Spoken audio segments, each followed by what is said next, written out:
Et si tout ce qu'on nous dit sur la lutte contre les inégalités était en fait une erreur? Si cette quête, qui paraît si noble, si juste, nous menait en réalité dans la mauvaise direction? C'est la question, un peu provocatrice, je l'avoue, qu'on va explorer aujourd'hui en se plongeant dans l'analyse de Stéphane Giles. Pour commencer, cette citation de Jean-François Revel, elle est percutante.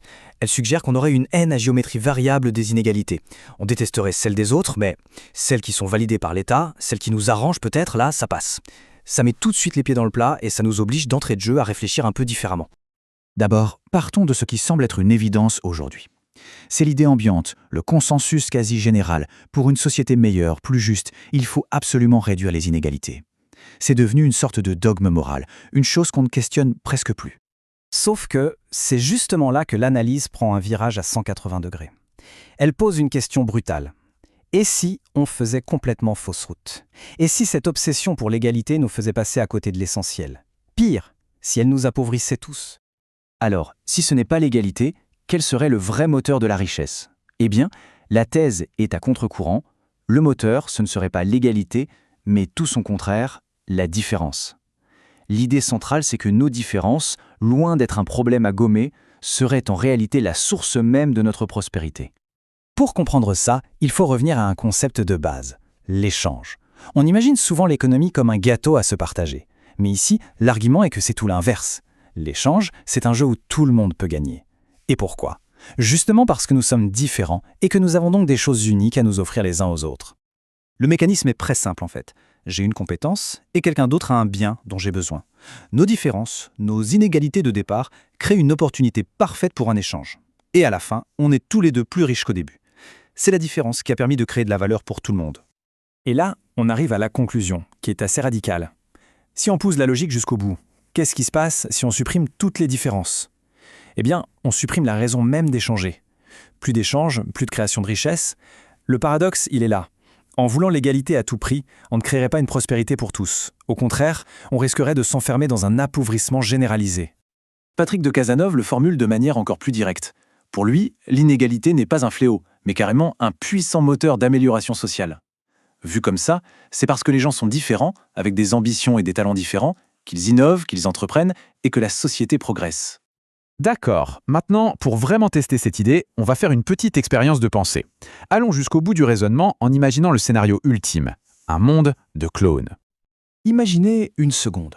Un monde où tout le monde est littéralement pareil. On a tous exactement les mêmes compétences, les mêmes biens, les mêmes envies. C'est l'égalité parfaite, absolue. La question c'est, est-ce que ce monde serait un paradis?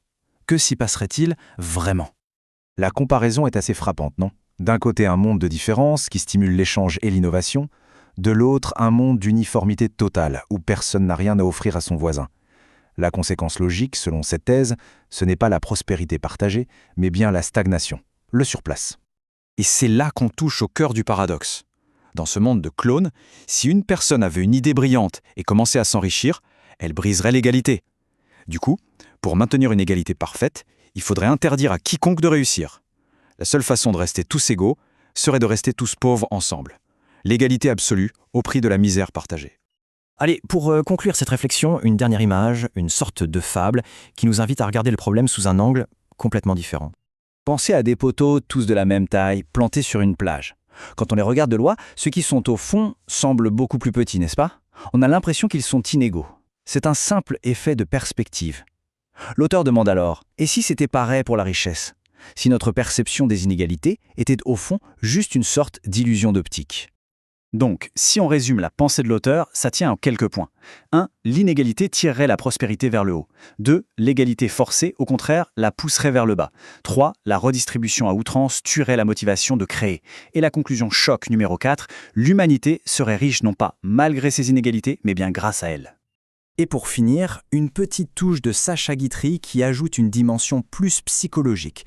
Ça fait réfléchir. Est-ce que derrière ce désir d'égalité ne se cache pas parfois tout simplement une forme de ressentiment, une jalousie envers ceux qui réussissent par leur mérite?